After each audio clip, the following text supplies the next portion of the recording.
बात करते हैं उत्तर प्रदेश के बरेली की। 22 बरस से उत्तर प्रदेश के बरेली के लोगों को जिस दिन का इंतजार था, आखिरकार वो पल आ ही गया। जी हाँ, बरेली से दिल्ली और दिल्ली से बरेली के लिए 8 मार्च की डोमेस्टिक फ्लाइट शुरू हो रही है, जो 2500 रुपये में 1 घंटे में दिल्ली लेकर जाएगी। आपको बता दें, लगभग 22 साल पहले तत्कालीन मुख्यमंत्री मायावती ने बरेली शहर से 4 किलोमीटर दूर मयूरवन चेतना केंद्र के पास बरेली एयरपोर्ट का शुभारंभ किया था, लेकिन किसी कारणवश इस पर काम नहीं हो पाया था।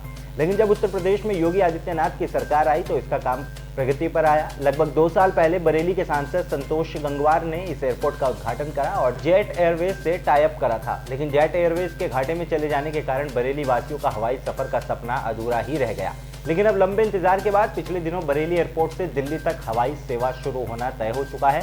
सरकारी क्षेत्र की कंपनी एयरलाइंस ने वायुसेना मुख्यालय से 8 मार्च से हवाई सेवा शुरू करने के लिए अनुमति भी मांगी है। अब निजी कंपनी इंडिगो ने भी बरेली से अपनी हवाई सेवाओं का शेड्यूल जारी कर दिया है।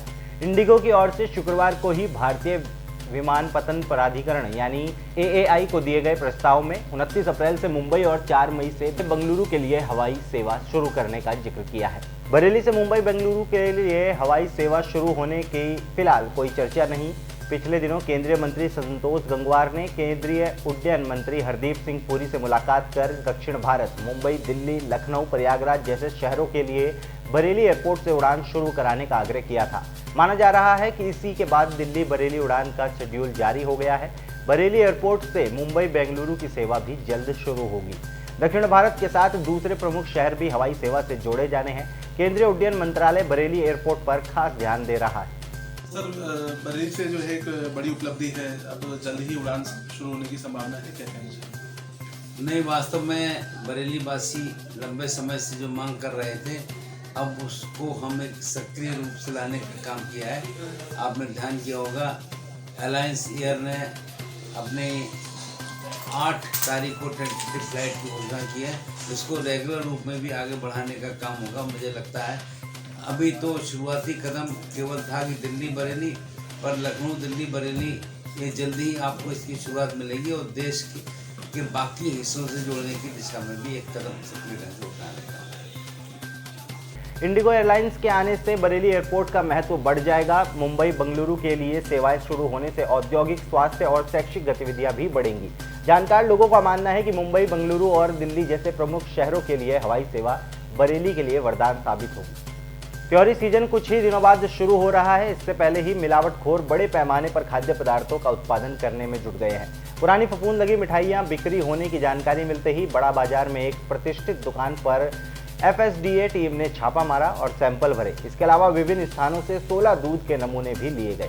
आपको जानकारी के लिए बता दें कि अगले माह होली है। त्योहार पर बड़े स्तर पर नमकीन, मिठाई, ड्राई फ्रूट की मांग रहती है, इसलिए नमकीन, कचरी आदि का निर्माण अभी से शुरू हो गया है। दूध की मांग ज्यादा होने से मिलावट भी तेज हो गई है। कल कुछ लोग फफूंद लगी मिठाई लेकर FSDA के दफ्तर पहुंचे और शिकायत की।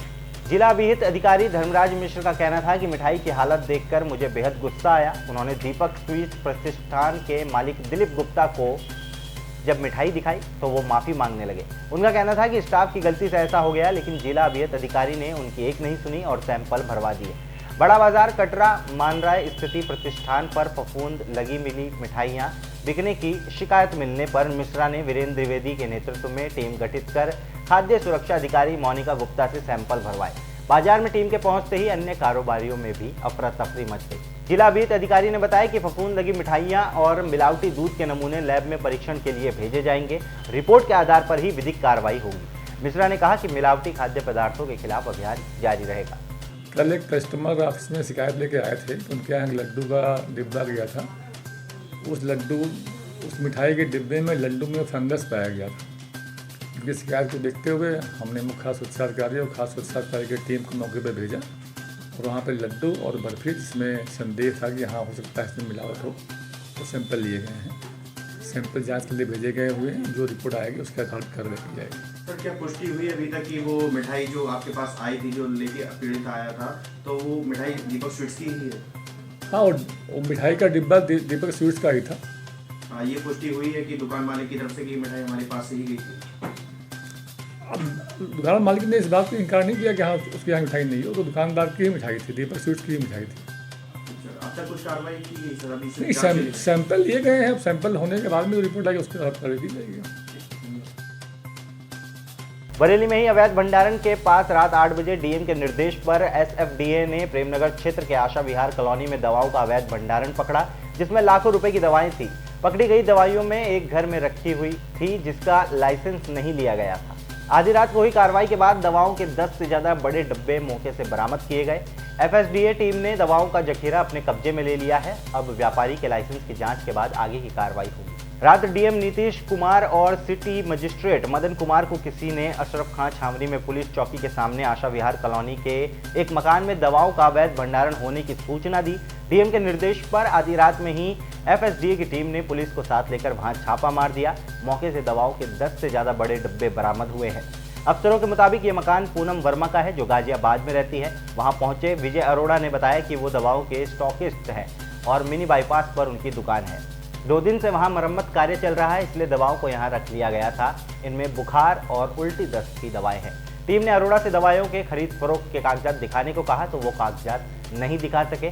इस पर टीम ने उन्हें लाइसेंस समेत अन्य कागजात दिखाने को कहा है। आपको बता दें, बरेली के अंदर लाखों करोड़ों रुपए का रोज का दवा का व्यापार होता है। कुछ व्यापारी दवाएं बेचने के लिए अवैध रूप से मेरठ और लखनऊ से दवाइयां मंगवाते हैं, जिसका ना तो कोई पेपर होता है ना ही कोई लाइसेंस लिया जाता है। फिलहाल जिस तरह से डीएम के निर्देश पर औषधि विभाग ने कार्रवाई करी है, उससे और भी दवा का कारोबार करने वाले व्यापारियों के बीच हलचल मच गई है। कल रात को मेरे पास तकरीबन 8 बजे जिला प्रशासन की तरफ से वहाँ जिला प्रशासन को डीएम साहब के कार्यालय में किसी ने शिकायत की थी कि ये आशा विहार कॉलोनी में मकान नंबर 17 में अवैध तरीके से दवाइयाँ भंडारित की गई हैं। तो तत्काल उस पर करते हुए उच्च अधिकारियों को अवगत कराते हुए और हमारे साथ मतलब सहयोग के लिए औषध निरीक्षक नवनीत कुमार बताएं कि जो औषध निरीक्षक हैं उनके साथ और पुलिस फोर्स के साथ में वहाँ पे छापामार कार्रवाई की गई। तो काफ़ी मात्रा में एलोपैथिक दवाइयाँ भंडारित की गई जिनको जब्त किया गया है।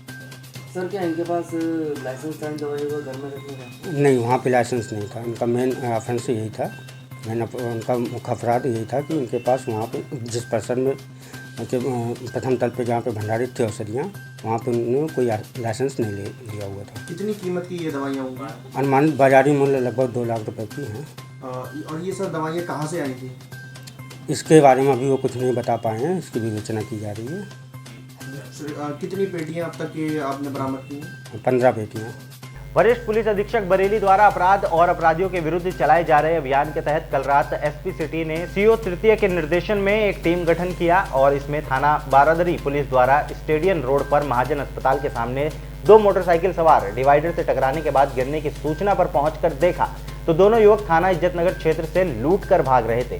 पुलिस ने दोनों युवकों को मौके से ही गिरफ्तार कर लिया। शहर के अंदर लगातार लूट की घटनाएं बढ़ती जा रही हैं। राह चलती महिलाएं तक सुरक्षित नहीं हैं। कल थाना इज्जतनगर में बाजार से लौट रही महिलाओं का लुटेरों ने हाथ तोड़ दिया और उसका पर्स लूटकर स्कूटी से भाग निकले। हड़बड़ी में उनकी स्कूटी डिवाइडर से टकरा गई। दोनों स्कूटी समेत गिरकर घायल हो गए। थाना बारादरी पुलिस ने बताया कि इन्हीं लुटेरों ने 2 दिन पहले बीआई बाजार में माया शर्मा का पर्स लूटा था। सीसीटीवी फुटेज से इनकी शिनाख्त भी की गई है। इसके अलावा उन्होंने कोतवाली क्षेत्र में भी लूट की घटना को अंजाम दिया था। बरेली पुलिस ने आज दोनों अभियुक्तों को पत्रकारों के सामने लाकर इनके द्वारा जो घटनाएं थी उसका भी खुलासा किया। एसएसपी रोहित सिंह सजवान ने कहा कि इनसे और भी घटनाओं की जानकारी ली जा रही है। थाना इज्जतनगर के अंतर्गत पुलिस को सूचना मिली थी कि 2 लोग कहीं घायल पड़े हुए हैं और वो स्कूटी भी उनके पास गिरी हुई थी। पुलिस के द्वारा वहाँ पहुंचकर इनको अस्पताल पहुंचाया गया तो पता चला, साथ में ये पता चला कि एक महिला से ये दोनों ही जो लोग हैं ये पर्स छीन कर भागे थे और उसके बाद हड़बड़ी में जब ये भाग रहे थे तो डिवाइडर से टकरा के इनकी जो स्कूटी पलट गई और वहाँ पे ये घायल हो गए। पुलिस के द्वारा इसमें जब इनसे और पूछताछ की गई तो ये पता चला कि कैंट थाना क्षेत्र के अंतर्गत और कोतवाली थाना क्षेत्र के अंतर्गत और बारादरी में इन्होंने पूर्व में लूट की घटना की है, जिसमें कहीं मोबाइल फ़ोन लूटा गया था और कहीं पर पर्स छीना गया था।